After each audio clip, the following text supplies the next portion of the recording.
Subdued caste, Bajrang దళ, ఇంకా ఏంటంటే ఉన్నాయా, వర్షత్. మంచి అమ్మాయినని పెట్టకూడదా? దానికే పేరు లేదు, అదే ఒక పెద్ద ప్రాస్టిట్యూట్. మా ఊర్లో ఒక 2 నెలలు సినిమా షూటింగ్ చేసినారు.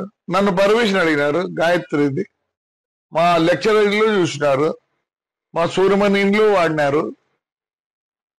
మంచిదన్న పెట్టండి. ఆడవాళ్ళకి ఎంత జిగుత్సాకరంగా ఉందంటే మీరు పెట్టిన ఆ లేడీ చూసినారు కదా, ఉత్తబిత్తల రోజా పువ్వులు వేసుకుంది, ఫోటో పెట్టినారు కదా మా వాళ్ళు కూడా. అంటే అందరికీ నమస్తే. నిద్ర లేవగానే బోలెడని మిస్ కాల్స్ అనమాట. వాట్సాప్ ఓపెన్ చేయగానే సో ఆయన ఎవరో ఒక పెద్ద మనిషి, వయసు అయిపోయిన ఆయన నా గురించి చాలా పచ్చి పచ్చి బూతులు మాట్లాడుతూ కనిపించారు. ఆయన సంస్కారవంతమైనటువంటి భాషకి నా మనస్ఫూర్తిగా ధన్యవాదాలు. నా మీద కేసు కూడా ఫైల్ చేశారట, మరి నాకైతే తెలీదు.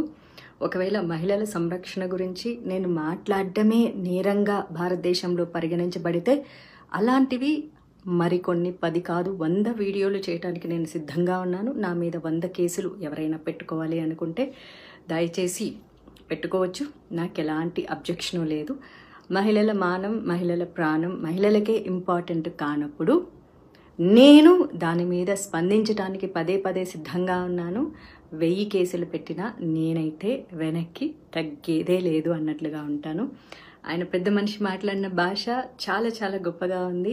వాళ్ళ తాడిపత్రి మహిళలు పతివ్రతలు, పక్క ఊర్లో ఉన్న వాళ్ళందరూ పతితలు అని మాట్లాడిన ఆయన గొప్ప భాషకి, గొప్ప సంస్కారానికి, అలాగే తాడిపత్రిలో ఉండే ప్రతి పతివ్రతకి, వారిని సమర్థిస్తున్నటువంటి ప్రతి పురుషుడికి కూడా మనస్ఫూర్తిగా ధన్యవాదాలు. కాకపోతే ఆ ఊరి మహిళలకు కానీ ఆ ఊరి పురుషులకు కానీ పాపం వాళ్ళు ఏమి అనలేదు నన్ను.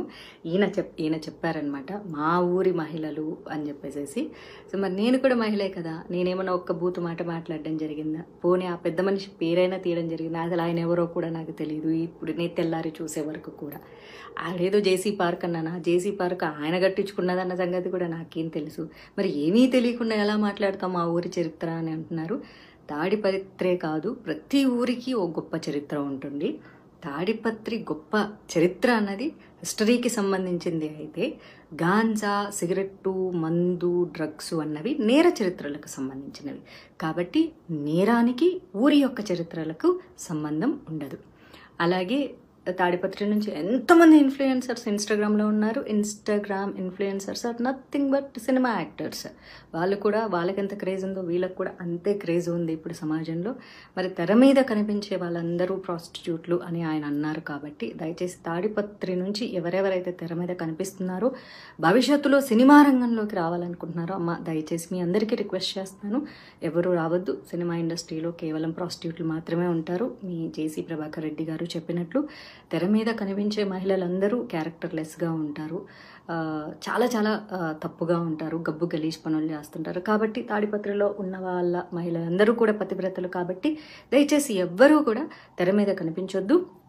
మీ అందాలు కానీ, మీ యొక్క ఆలోచనలు కానీ, మీ యొక్క రూపాన్ని కానీ కేవలం పెళ్లి వరకు మీ అమ్మా నాన్నలతో ఉంచి పెళ్లి తర్వాత మీ భర్తకి సమర్పించవలసిందిగా మనస్ఫూర్తిగా కోరుకుంటున్నాను. కానీ తాడిపత్రిలో ఉండే మహిళలకు స్వేచ్ఛ కావాలి. డీజే కొట్టుకోవాలి, 1 o'clock వరకు డాన్సులు చేయాలి, స్వతంత్రం కావాలి, అన్నీ కావాలి. ఏదైనా సరే ఆ ఊర్లోనే జరగాలి. కాబట్టి ఆ ఊరి వరకే ఉంచుకోండి. దయచేసి ఎవరెవరైతే భవిష్యత్తులో తాడిపత్రి నుంచి సినిమా ఇండస్ట్రీలోకి రావాలనుకుంటున్నారో, ఐఎమ్ రిపీటింగ్, భవిష్యత్తులో ఎవరెవరైతే అమ్మాయిల సినిమా రంగంలోకి రావాలనుకుంటున్నారో, ఇన్స్టాగ్రామ్ ఇన్ఫ్లుయెన్సర్గా ఉండాలి అనుకుంటున్నారో, లేకపోతే సీరియల్ యాక్టర్లు అవ్వాలనుకుంటున్నారో, మోడలింగ్ అవ్వాలనుకుంటున్నారో, దయచేసి రావద్దమ్మా. సినిమా ఇండస్ట్రీలో ఉండేవాళ్ళు ప్రాస్టిట్యూట్స్. కాబట్టి తెర మీద కనిపించేటటువంటి అంశాన్ని మీరు వెనక్కి తీసుకొని తాడిపత్రిలో పవిత్రంగా బతకాలని చెప్పేసి తాడిపత్రి మహిళలకి, వారి యొక్క అన్నదమ్ములకి, తల్లిదండ్రులకి, భర్తలకి, బాయ్ ఫ్రెండ్స్కి అందరికీ నా మనవి, జేసీ గారి మాట వినండి. తెర మీదకి ఎవ్వరూ మహిళలు కనిపించవద్దు. మీరు ఏ పార్టీలు చేసుకున్నా, ఏ డీజేలు కొట్టుకున్నా, ఏ అర్ధరాత్రి వరకు ఎగిరినా, ఏ స్వతంత్రాన్నైనా సరే తాడిపత్రిలో మాత్రమే చేసుకోండి. మీరు ఎప్పటికీ పతివ్రతల్లాగా ఉండాలని. బయట ఊర్లలో ఉండేవాళ్ళు ఎవరు పతివ్రతలు కాదు, పతితలు అని చెప్పేసి, అందులోనూ సినిమా ఇండస్ట్రీలో ఉండేవాళ్ళు ప్రాస్టిట్యూట్లు. కాబట్టి నేను సినిమా ఇండస్ట్రీలో ఉన్నానే ఆయన అలాంటి పదజాలాన్ని ఉపయోగించారు. చాలా సంతోషం పెద్ద మనిషి గారు, చాలా చాలా సంతోషం అండి. అయితే జేసీ అస్మిత్ రెడ్డి గారు తాడిపత్రి ఎమ్మెల్యే అంట. ఆయన గురించి నేను బాగా విన్నాను. Is very youngster, very nice person, చాలా పొలైట్గా మాట్లాడతారట. కాకపోతే సొంత తండ్రి అంత దారుణంగా మాట్లాడుతుంటే ఆయన కూడా ఖండించలేని పరిస్థితులు ఉండింటారు.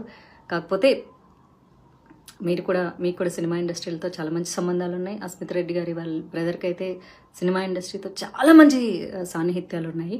కాబట్టి మీకు కూడా బయట మీ తండ్రి గారు మాట్లాడినటువంటి భాష మీరు మాట్లాడరు అని కూడా నేను వినడం జరిగింది. ఏదైతేనేమి జేసీ గారికి సమర్థిస్తున్నటువంటి సైకోపాత్స్ అందరికీ కూడా మనస్ఫూర్తిగా ధన్యవాదాలు.